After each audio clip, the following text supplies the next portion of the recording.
ನಾವಿವತ್ತು healthy macaroni recipe ಹೇಗೆ ಮಾಡೋದು ಅನ್ನೋದನ್ನ ನೋಡೋದು ಬನ್ನಿ.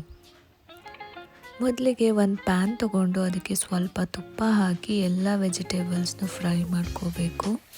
ತುಪ್ಪ ಎಲ್ಲ ಬಟರ್ ಹಾಕೋದ್ರೆ ತುಂಬ ಚೆನ್ನಾಗಿರುತ್ತೆ ಟೇಸ್ಟು. ಸೊ ಫಸ್ಟು ನಾನಿಲ್ಲಿ ಬ್ರಾಕ್ಲಿ ತೊಗೊಂಡಿದ್ದೀನಿ. ಬ್ರಾಕ್ಲಿನ ಚೆನ್ನಾಗಿ ಫ್ರೈ ಮಾಡ್ಕೋಬೇಕು. ಬ್ರಾಕ್ಲಿ ಸ್ವಲ್ಪ ಫ್ರೈ ಆದಮೇಲೆ ಅದಕ್ಕೆ ಸ್ವಲ್ಪ ಸಾಲ್ಟ್ ಹಾಕ್ಬಿಟ್ಟು ಬೇಯೋದಕ್ಕೆ ಸ್ವಲ್ಪ ಬಿಡಬೇಕು.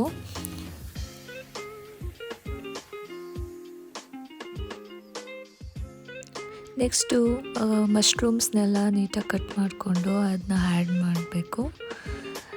ಮಶ್ರೂಮ್ ಕೂಡ ಬ್ರಾಕ್ಲಿ ಜೊತೆ ಚೆನ್ನಾಗಿ ಬೇಯಬೇಕು. ಫಸ್ಟು ಯಾವ್ಯಾವುದು ವೆಜಿಟೇಬಲ್ಸು ಬೇಯಬೇಕು ಅದೆಲ್ಲ ಆ್ಯಡ್ ಮಾಡ್ಕೋಬೇಕು. ನಾನಿಲ್ಲಿ ಕಾರ್ನ್ ತೊಗೊಂಡಿದ್ದೀನಿ, ಕಾರ್ನು ಕೂಡ ಆ್ಯಡ್ ಮಾಡಿದೆ. ನೆಕ್ಸ್ಟು ನಾನು ಆನಿಯನ್ ಹಾಕ್ತಾಯಿದ್ದೀನಿ. ಆನಿಯನ್ ಆದಮೇಲೆ ಟೊಮ್ಯಾಟೋಸ್ ಹಾಕ್ಕೊಳ್ಳೋದ. ಟೊಮ್ಯಾಟೋಸ್ ಜಾಸ್ತಿ ಬೇಯೋದು ಬೇಡ. ಸೊ ಟೊಮ್ಯಾಟೊ ಸ್ವಲ್ಪ ಸಾಫ್ಟ್ ಆದಮೇಲೆ ಸ್ಟವ್ನ ಸ್ವಿಚ್ ಆಫ್ ಮಾಡಿಬಿಟ್ಟು ಸ್ವಲ್ಪ ಕೂಲ್ ಆಗೋದಕ್ಕೆ ಇಡಬೇಕು. ನೆಕ್ಸ್ಟು ಒಂದು ಪಾನಿಗೆ ಬಟರ್ ಹಾಕಿ ಅದಕ್ಕೆ ಸ್ವಲ್ಪ ಮೈದಾ ಹಿಟ್ಟು ಹಾಕ್ಬಿಟ್ಟು ಫ್ರೈ ಮಾಡ್ಕೋಬೇಕು.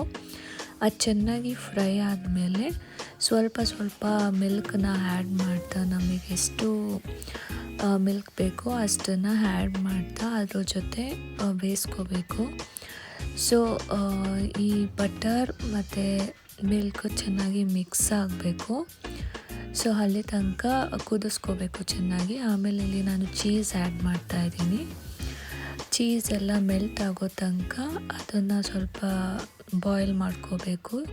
ಆಮೇಲೆ ಸ್ವಲ್ಪ ಸಾಲ್ಟ್ ಹಾಕಿ, ಆಮೇಲೆ ಆರಿಗ್ಯಾನೋ, ಚಿಲ್ಲಿ ಫ್ಲೇಕ್ಸ್ ಎಲ್ಲ ನಮಗೆ ಎಷ್ಟು ಟೇಸ್ಟಿಗೆ ಬೇಕೋ ಅಷ್ಟನ್ನ ಆ್ಯಡ್ ಮಾಡಿಕೊಂಡು ಅದನ್ನ ಚೆನ್ನಾಗಿ ಕುದಿಸ್ಕೋಬೇಕು. ಅದು ಒಂಥರ ಪೇಸ್ಟ್ ಥರ ಆಗುತ್ತೆ. ಸೊ ಈಗ ನೋಡಿ ಈ ಥರ ಹಾಕಬೇಕು. ಟೆಕ್ಸ್ಚರ್ ಈ ಥರ ಇದ್ದರೆ ಚೆನ್ನಾಗಿರುತ್ತೆ. ಇದಕ್ಕೆ ನಾವು ಏನು ವೆಜಿಟೇಬಲ್ಸ್ ಫ್ರೈ ಮಾಡ್ಕೊಂಡಿದ್ದೀವಿ ಅದನ್ನ ಆ್ಯಡ್ ಮಾಡ್ಕೋಬೇಕು. ಆ್ಯಡ್ ಮಾಡಿ ನೀಟಾಗಿ ಎಲ್ಲ ಮಿಕ್ಸ್ ಮಾಡ್ಕೋಬೇಕು. ಮಿಕ್ಸ್ ಆದಮೇಲೆ ನಾವು ಮ್ಯಾಕ್ರೋನಿನ ನೀರಲ್ಲಿ ಹಾಕಿ ಬೇಯಿಸ್ಕೊಂಡಿರಬೇಕು. ಫಸ್ಟೇ ನೀರು, ಸ್ವಲ್ಪ ಸಾಲ್ಟು ಮತ್ತು ಸ್ವಲ್ಪ ಆಯಿಲ್ ಹಾಕಿ ಬೇಯಿಸ್ಕೊಂಡು ಅದನ್ನ ನೀರನ್ನೆಲ್ಲ ತೆಗೆದು ಈಗ ಮ್ಯಾಕ್ರೋನಿನ ಆ್ಯಡ್ ಮಾಡ್ತಾಯಿದ್ದೀವಿ. ಮ್ಯಾಕ್ರೋನಿ ಆ್ಯಡ್ ಮಾಡಿ ಚೆನ್ನಾಗಿ ಎಲ್ಲ ಮಿಕ್ಸ್ ಮಾಡಿದ್ರೆ ನಮಗೆ healthy macaroni ready to taste.